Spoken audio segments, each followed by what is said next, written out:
രാഹുൽ സദാശിവം സംവിധാനം ചെയ്ത ഡയസ് ഇറേ ഇന്നലെ രാത്രി പ്രീമിയർ ഷോ കണ്ടതാണ്. പക്ഷെ ഇന്നലെ രാത്രി പറയാനുള്ളൊരു പേടി കാരണം രാവിലേക്ക് മാറ്റി വെച്ചതാണ്. ഒരു കിട്ടില്ലം പടം, ഒരു രക്ഷയില്ല. ഇത്രയും നല്ലൊരു കിട്ടില്ലൻ ഹൊറർ സിനിമ ഈ അടുത്തൊന്നും മലയാളത്തിൽ ഇറങ്ങിയിട്ടില്ല എന്ന് തന്നെ പറയാം. അത്രയും പേടിപ്പിക്കുന്ന തരത്തിൽ ടെക്നിക്കലി പെർഫെക്റ്റ് ആയിട്ടുള്ള എൻ്റെ അമ്മ സൂപ്പർ. എന്താ പറയാ, നമ്മളൊക്കെ ഹോളിവുഡ് സിനിമകളൊക്കെ കണ്ട് നമ്മൾ കോൺജറിങ് അങ്ങനത്തെ ആ സീരീസിലുള്ള നല്ല കിടിലൻ പടങ്ങളൊക്കെ അല്ലേ, അതേപോലെ തന്നെ വേറെയും സിനിമകളൊക്കെ കാണുന്ന തരത്തിൽ അത്രയും ചില്ലിങ് ഇഫക്റ്റ് ഓഫ് എൻ്റെ അമ്മ എന്ന് പറഞ്ഞു കഴിഞ്ഞാൽ നമുക്കൊക്കെ പേടിച്ച് ഭയങ്കര എന്താ പറയാ ഒരു ഇതാവുന്നല്ല. ബട്ട് അടിപൊളിയായിട്ട് ചെയ്തിട്ടുണ്ട്. ഒരു സൂപ്പർ വർക്കാണ് രാഹുൽ സദാശിവത്തിന്റെ.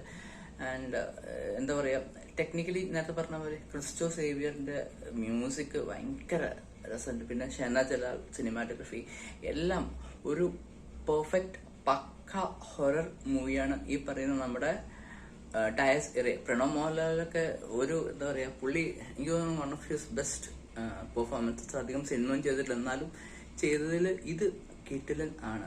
ആൻഡ് ജിബിൻ ഗോപിനാഥ് ഓൾസോ, പുള്ളി നന്നായിട്ട് ഈ ഒരു സിനിമയിൽ നല്ല അടിപൊളി ക്യാരക്ടറാണ്. സാധാരണ ചെറിയ ക്യാരക്ടറും വലിയ ക്യാരക്ടറും ചെയ്തിട്ടുണ്ട്, ഇതിൽ കുറച്ച് അടിപൊളിയായിട്ട് വന്നിട്ടുണ്ട്. എന്തായാലും അടിപൊളി സിനിമയാണ്. പേടിക്കാൻ ഇഷ്ടമുള്ള ആൾക്കാർ, പേടിപ്പെടുത്തുന്ന സിനിമകൾ, ഹൊറർ സിനിമകൾ കാണുന്ന ആൾക്കാരൊക്കെ സിനിമ എന്തായാലും